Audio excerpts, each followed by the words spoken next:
Welcome back to the deep dive. If you're looking for the ultimate shortcut to being well-informed about world history, you already know the stakes. Sometimes a single historical artifact doesn't just record the past, it provides a template for understanding diplomacy that holds true thousands of years later, and that's precisely what we're exploring today, the Egyptian-Hittite Peace Treaty. It's sometimes called the Eternal Treaty. Right, or the Silver Treaty, because of the material it was recorded on. This document, ratified around 1259 BC, holds the undisputed title of the oldest known surviving peace treaty in human history. Our mission today isn't just to talk about this piece of history, but to really unpack the motivations behind it. We're taking a deep dive into the dual texts, analyzing the startling content of the agreement, and most importantly, revealing the intense, cold political calculations that compelled the two greatest superpowers of the late Bronze Age. Ramesses II of Egypt and Adetuli III of the Hittite Empire. Exactly. To transform them from these bitter, mortal enemies into, well, indispensable strategic allies. And for you, the listener, this is a phenomenal deep dive because we get to do a rare comparative analysis. I mean, in ancient history, you often only get one side of the story, usually the victors. Or just whoever's records happen to survive. Right. But here, the versions from each party, the Egyptian text and the Hittite text, have survived. We can lay them side by side. That's incredible. So we can actually compare their official perspectives directly. We can. And we can see the real political pressures driving the deal. This treaty, you have to understand, it wasn't some sudden, heartfelt truce. It was the formal end to a systemic conflict over control of the Eastern Mediterranean that had been destabilizing the region for over 200 years. 2 centuries. The tension was immense, the cost of war was becoming completely unsustainable, and the need for a durable, mutually beneficial agreement was absolutely critical for the stability of the entire late Bronze Age system. So to really appreciate how revolutionary this Eternal Treaty was, we first have to go back. We have to confront the historical ghost that looms over the entire document. The Battle of Kadesh. Oh, absolutely. This epic confrontation fought roughly 15 years before the treaty was signed, so around 1274 BC. It was the boiling point. Fought near the Orontes River in modern Syria. Exactly. And Kadesh really represented Egypt's long effort to reclaim its international standing. They were trying to recover territories in northern Syria that had been lost, mostly during the internal chaos of the Amarna period, the time of Akhenaten. Right. When Akhenaten moved the capital and his focus was entirely internal, the Egyptian network in Syria just collapsed. It created a power vacuum, and the Hittites just swept right in. So Ramesses II, who was desperately trying to recapture the military glory of pharaohs like Thutmose III, he saw reclaiming Syria as completely essential to his own legacy. And his legitimacy. His legitimacy, absolutely. So Ramesses marches north with 4 huge divisions, an immense logistical undertaking for the time, but the campaign, it goes catastrophically wrong almost immediately. It's a classic case study in military overconfidence and just terrible intelligence. What would happen? Well, the Egyptian accounts, which you have to take with a grain of salt because they're massive propaganda pieces. Of course. But they contain kernels of truth. They tell us that Ramesses marched far ahead of his main forces. He pitches camp near Kadesh after his scouts capture 2 local nomads. And these nomads feed him some information. They do. Under duress, they offer what Ramesses' people see as reliable intelligence. That the Hittite king, Muwatalli II, is hundreds of miles away in Aleppo, supposedly terrified of the Egyptian advance. And Ramesses just buys it. He takes the bait. Hook, line, and sinker. He sets up camp for his lead division, the Amun division, completely unaware that Muwatalli II had pulled off a piece of strategic genius. He was hiding his army. A colossal army. Some sources suggest over 40,000 men, maybe 3,500 chariots, concealed perfectly behind the Tell of Kadesh, just waiting for the Egyptians to separate their forces. And as soon as Ramesses' Amun division is pitched, the Hittites launch a devastating surprise chariot attack. They just tear through the Egyptian advance forces, scattering them completely. So Ramesses II, the great pharaoh, suddenly finds himself in a truly dire life-or-death situation. He's isolated, scrambling to organize a defense, literally fighting for his life. He was saved by 2 key factors, which, his monuments conveniently downplay. I'm sure they do. First, his personal guard, the near-in, they managed to rally enough of the shattered troops to hold a defensive line. Second, and this was crucial, a contingent of relief forces arrived just in time to flank the Hittite chariots, forcing a tactical retreat. Wow. So the result was just chaos, a massive loss of life, and in the end, a stalemate. Precisely, and this is the key. Ramesses spent the rest of his very long reign propagating the story that Kadesh was a splendid victory. But the scholarly consensus today is crystal clear.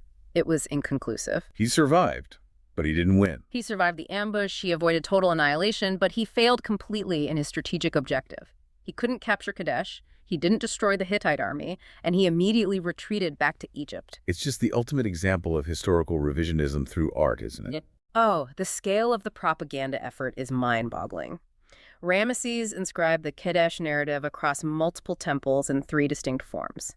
The poem, which is this heroic narrative, the bulletin, a more factual military report, and then the elaborate pictorial reliefs at places like Abu Simbel. And every single one focused on his personal, almost godlike ability to defeat his enemies by himself. Single-handedly. He went home claiming he had crushed his foes beneath his sandals. But, of course, the Hittites knew the truth. They absolutely did. While Ramesses was busy commissioning monuments, the Hittites were making political and strategic moves. Muwatalli successfully extended their buffer zone with Egypt further south, and significantly, they retook the vassal state of Amuru, which had been sort of playing both sides. So Ramesses' victory story was completely contradicted by the actual map of power in Syria. Completely. And this brings us to that crucial 15-year gap between the battle and the treaty. This was not a period of peace. Far from it. This was what scholars call the inconclusive decade, right? Characterized by more of Ramesses' campaigns. Expensive, but ultimately fruitless campaigns. He launched major operations in his 8th and 10th years. He even managed to conquer a city called Dapur, hoping to establish a permanent Egyptian foothold in central Syria. But those efforts were a logistical nightmare to sustain, weren't they? They were doomed to failure. The Egyptian army would capture a city like Dapur, but maintaining supply lines that far from the Nile Delta was just unsustainable. As soon as Ramses' main army pulled back, the territory always reverted to Hittite control. So the great pharaoh finally had to confront the reality that he couldn't match the dominance of someone like Thutmose III in Syria. The cost-benefit analysis just didn't work, so the period between Kadesh and the treaty was less a full-scale war and more of a tense, grinding standoff, what you could call an ancient Cold War. They avoided another huge direct battle, but the border was contested, territory was raided, and the 2 great powers were locked in this destructive stalemate. And that political exhaustion is the true birthplace of the Eternal Treaty. It wasn't signed in the heat of the moment. It was a pragmatic solution born out of mutual, logistical, and financial exhaustion. Okay, so let's turn to the actual artifact itself, the famous Silver Treaty. Now, the sources say the original text was inscribed not on clay, but on solid silver tablets. And that choice of material is immediately significant. Silver was incredibly valuable. Its use just underscores the extreme gravity and high status of this agreement. It was a physical symbol of parity and wealth exchanged between 2 equal royal houses. But those original silver tablets are long gone. Lost to history, unfortunately. But their contents were thankfully preserved in more permanent media by both sides. The Egyptian text was key to the early understanding. Where exactly was that found? It was permanently engraved on the walls of 2 of Ramesses' most important religious structures in Thebes. At the Ramesseum, his memorial temple, and also on a wall at the huge precinct of Amun-Re at the Temple of Karnak. So putting the treaty text in those sacred places, it was a signal that this was divinely sanctioned, a key part of his legacy. Exactly. And the discovery goes way back. Jean-François Champollion, the man who cracked hieroglyphics, he was one of the first to copy a big part of the text back in 1828. And the Egyptian version had a fascinating detail, didn't it? Something beyond just the words. It did. The scribes didn't just copy the text. They included detailed descriptions of the actual physical object that the Hittites delivered, specifically the figures and seals that were impressed onto the silver tablet. That's amazing. It's like a description of the diplomatic packaging. It gives us a visual record of a lost artifact, reinforcing the formality of the whole exchange. But the real mic drop moment, the confirmation that this wasn't just Ramesses' side of the story, that came much, much later. It came in 1906. A German archaeologist, Hugo Winkler, was excavating the Hittite capital, Hattusa, in modern Turkey. And there, he found the royal palace archives. An astonishing find. How many tablets? Around 10,000 baked clay tablets, all inscribed with cuneiform, detailing centuries of diplomatic and government activity. 10,000. Yeah. And somewhere in that massive library. He found fragments of 3 different tablets that contained the Hittite version of the treaty. And here's a crucial detail. The text wasn't in the local Hittite language. It was in Akkadian cuneiform. Why Akkadian? Because Akkadian was the undisputed lingua franca of the time. It was the common, universally understood language of diplomacy and trade across the entire Near East. The equivalent of using English for international diplomacy today. Precisely. Its use signaled international legitimacy and guaranteed the message would be understood without any translation errors. So Winkler's reaction to finding this must have been just electric. It was legendary. He wrote about finding this marvelously preserved tablet and realizing that finding Ramses writing to Hattusilus about their treaty confirmed that the famous text from Karnak could now be seen from the other side. He knew he had both halves of the story. He noted the content was identical, word for word, with parts of the Egyptian version, but preserved in beautiful cuneiform. This discovery didn't just confirm a treaty. It confirmed the political extensions and sophistication of the Hittite Empire itself, which had been, lost to European scholars for millennia. And you can still see its legacy today. Absolutely. A copy of this ancient document is prominently displayed on a wall at the headquarters of the United Nations in New York, a powerful recognition of its status as the earliest, fully documented international agreement. So let's get into the document itself. What did it actually say? You mentioned the symmetry, that they were treating each other as absolute equals. The symmetry is the most striking part. It reflects that parity of power they'd reached. The text is just a series of reciprocal obligations. Whatever promise Egypt made to Hatti, Hatti made right back to Egypt. So what was the big overarching promise? Well, the high-level promise, the window dressing, if you will, was the pledge of brotherhood and peace forever. And it wasn't temporary. It explicitly bound the children and the grandchildren of both kings. So the goal was to remove this historic enmity for all future generations. That was the idea. But the functional core, the real meat of it, rested on 2 major pillars. Okay, what's pillar number 1? First, the mutual guarantee, a promise not to invade the other's land. This formally recognized the existing spheres of influence in Syria. Ramesses officially gave up his claims to northern Syria, and Thessaloniki affirmed Egypt's control over the southern Levant. They stopped fighting over the border by finally agreeing on where the border was. Exactly. And the second pillar is where it becomes clear this is so much more than just a peace agreement. It's the alliance clause. This is the critical shift. It is. The treaty mandated mutual military aid. If either king was attacked by an external enemy, the other was immediately obligated to send military support, troops and chariots. And it went beyond external threats, right? It was about internal stability, too. It was a full-service security pact. The alliance was explicitly triggered if either side faced internal rebellion or insurgency. This meant Egypt was formally committed to preserving Hattusili's reign against his own domestic enemies, and vice versa. A mutual regime survival guarantee. That raises the stakes considerably. This isn't just about territory, it's about guaranteeing the ruling dynasties. It is. The language is so clear. It says something like, "And if another enemy come against the land of Hatti, the great king of Egypt shall send his troops and his chariots and shall slay his enemy." The commitment was total. The document also had another crucial element, something we see in modern treaties, an extradition clause. This was vital, and perhaps the most urgent point for Hattusili. Each country swore a divine oath to capture and repatriate political refugees and fugitives back to their home country. And we're not talking about petty thieves here. We're talking about serious threats to the throne. Almost exclusively. In the Bronze Age, if a disgruntled royal family member fled to a rival empire, they became a huge political bargaining chip. By forcing extradition, both kings prevented their enemies from using exiled figures to stir up trouble. So given these high-stakes, dynastic survival, mutual defense, they needed a guarantor greater than themselves. This is where the divine enforcement came in. And they treated this with the ultimate seriousness. The agreement was sworn before 1,000 gods, male gods and female gods, from the pantheons of both Hatti and Egypt. And they didn't stop at the gods. They invoked the physical universe itself. That's the amazing part. They called the natural world to witness. The mountains and rivers, the sky, the earth, the great sea, the winds, the clouds. A violation wasn't just a political breach. It was a violation of cosmic order. And the penalty was designed to be terrifying. He was a deterrent for generations. The penalty was a divine curse. The god shall destroy his house, his land, and his servants. But if you adhered to it, you were promised health and life. This level of detail brings us back to that scholarly debate.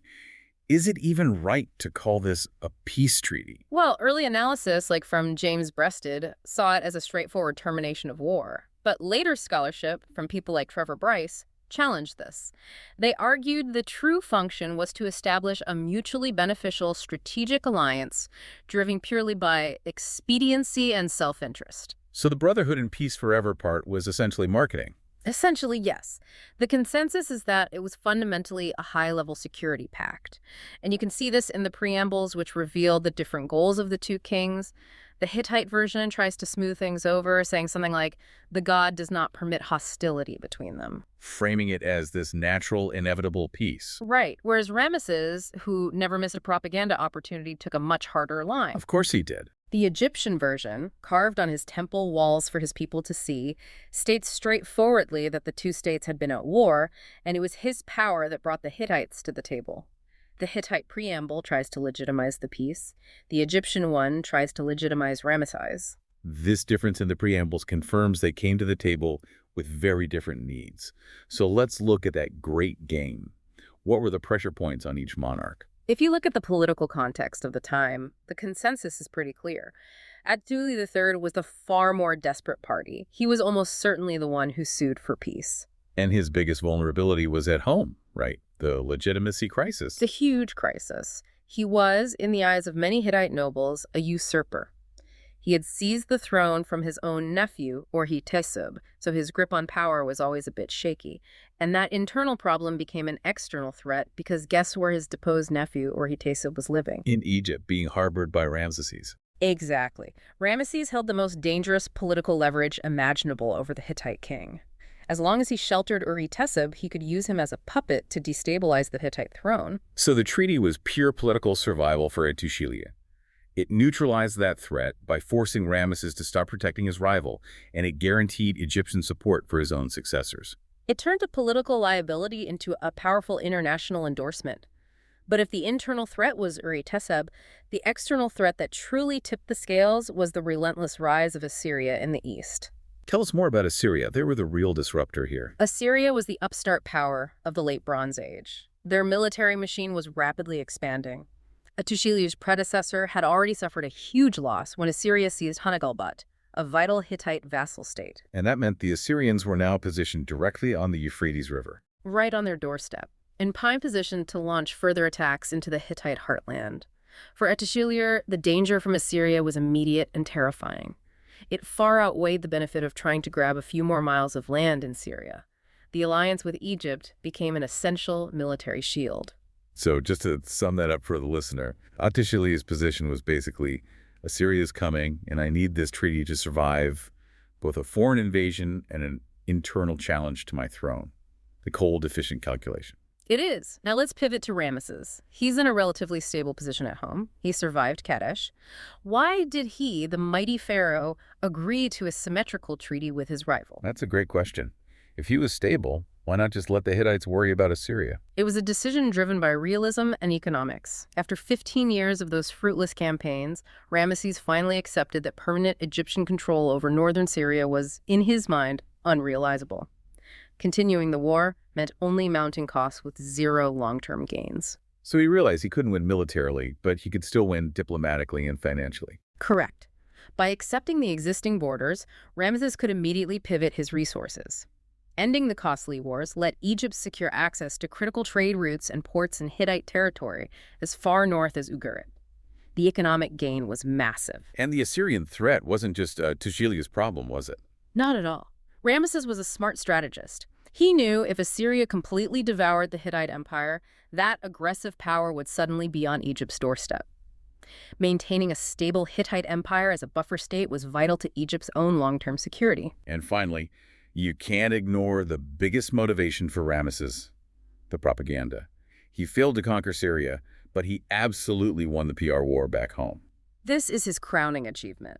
Since Ettushilia approached him, Ramesses spun the entire thing as a colossal personal triumph. On his monuments, he explicitly depicts the settlement as one the Hittite king had asked for in a position of submission. He used the independence of his own inscriptions to reshape the historical narrative for his own people. He did. The treaty allowed him to claim he had conquered the Hittites through diplomacy, cementing his supremacy without having to fight another costly battle.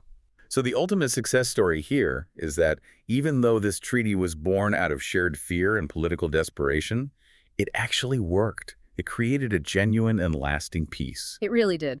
With the fighting over, Ramesses could finally divert massive resources from his military into his famous domestic construction projects. I mean, most famously, the monumental temples at Abu Simbel. The peace enabled the great architectural legacy we associate with him. And the relationship blossomed beyond just military guarantees. It became a true dynastic bond. That's the ultimate sign. In the 34th year of Ramesses' reign, the alliance was cemented by a dynastic marriage. The pharaoh married a Hittite princess, an event that would have been unthinkable just 20 years earlier. And this mutually beneficial peace lasted entirely free of conflict between the two giants. For how long? Until the Hittite Empire ultimately collapsed nearly a century later, ironically falling to pressure from Assyria and the mysterious Sea Peoples, the very threats the treaty was partly designed to contain. So what does this all mean for us today? Our deep dive shows us that this ancient document was less about a simple desire for peace and more about mutual defense, securing trade, and critically legitimizing a precarious monarch. The profound insight here is that geopolitical alliances are, and perhaps always have been, less about abstract moral goodness and more about shared existential fear and cold, hard political expediency. These are the engines that drive the most durable international agreements, whether in the late Bronze Age or today. It's a striking continuity of power politics. But let's go back to the seriousness of the contract itself, that cosmic obligation. The treaty required Ramesses and Attishilyu to swear an oath before 1,000 gods and the natural world itself, the mountains, the rivers, the sky. Violating that pact guaranteed a divine curse that would destroy entire dynasties. Which raises an important question for you, the listener, today. When nations sign treaties in the modern era, what modern equivalent of a divine or natural endorsement do they appeal to? And how does the absence of such a serious supernatural curse, a guarantee of cosmic destruction, change the calculus of violating an international agreement? Think about what happens when honor and security are no longer enforced by the gods themselves. Think about that as you process this deep dive.